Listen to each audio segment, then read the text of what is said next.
Kabupaten Musirawas yang merupakan salah satu daerah lumbung beras di Provinsi Sumatera Selatan terus melakukan upaya peningkatan hasil produktivitas pertaniannya terutama beras.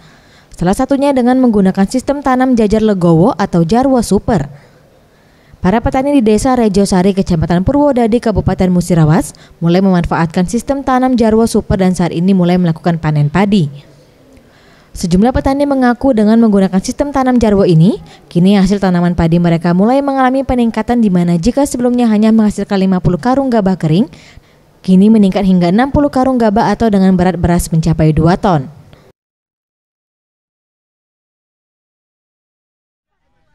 Alhamdulillah karena ini ada jajaran ini kan setiap satu baris ditambah tengahnya ada ditambah satu rumpun lagi, jadi rumputnya lebih banyak daripada tanam biasa.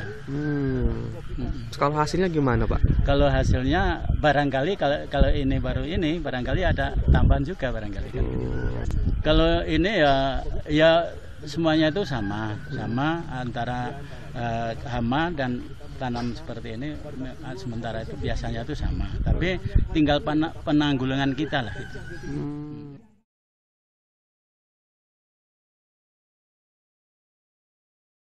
Setelah itu bedanya ini, segala sesuatunya itu kan kalau Jarwo Super ini kan harus ada nilai tambah dari hasil.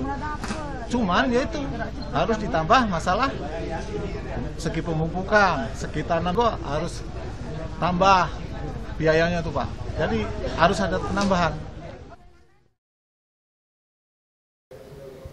Para petani juga berharap dengan adanya sistem tanam Jarwo Super ini, pemerintah lebih intensif lagi memberikan pembinaan dan pengawasan agar hasil tanaman padi petani dapat lebih meningkat kembali, sehingga dapat mewujudkan program pemerintah yakni swasembada pangan. Tim Liputan Sriwijaya TV.